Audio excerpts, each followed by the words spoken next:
April 24th, 2021, a Saturday in Buffalo, New York. Saniyya Dennis, a 19-year-old honor student at Buffalo State College, leaves her dorm room at Bishop Hall. She walks out of the frame of a surveillance camera at 11:02 p.m. and seemingly into thin air. But she didn't just vanish, Sarah. She left a trail of digital breadcrumbs that lead straight to the edge of one of the most powerful natural forces on Earth.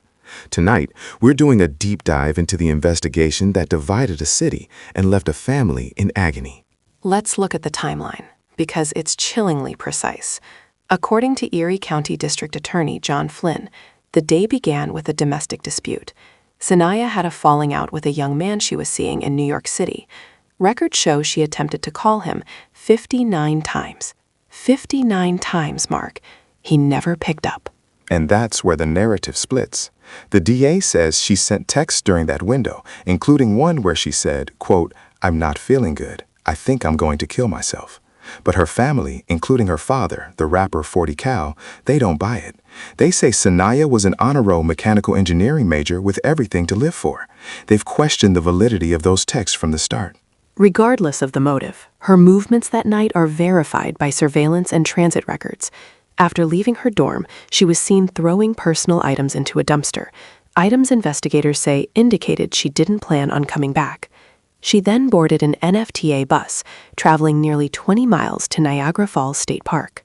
Cameras at the park catch her at 12:17 a.m. on April 25th, walking toward Goat Island. She's alone.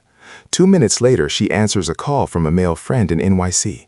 They talk for 45 minutes. During that call, she allegedly tells him she's going to jump from the bridge. At 1 a.m., she takes a Snapchat selfie with the falls in the background. Then the final text at 1:22 a.m. to that same friend. "I will not be joining you this summer, at least physically." 1 minute later, at 1:23 a.m., her phone pings near Goat Island and leaves the network forever. It was either turned off or destroyed. This is where the controversy turns into a firestorm. The K-9 units tracked her scent to a specific spot on the railing at Luna Island, a small patch of land between the American and Bridal Veil Falls. The dogs didn't just stop there. They showed a physical desire to go over the railing. Based on this, the DA ruled it an apparent suicide. But the family stood their ground. They pointed to the lack of a body. Niagara Falls is a place where remains are often recovered in the lower river, but for years there was nothing. They raised concerns about the proximity to the Canadian border and the potential for foul play or trafficking, noting that other young black women had gone missing in the region around the same time. They were also frustrated by the speed of the search. It took days to get the bus footage. It took time to subpoena the phone records. To her father, every second wasted was a second Saniyya could have been saved if the theory of foul play was right. And then came the reports from November 2024.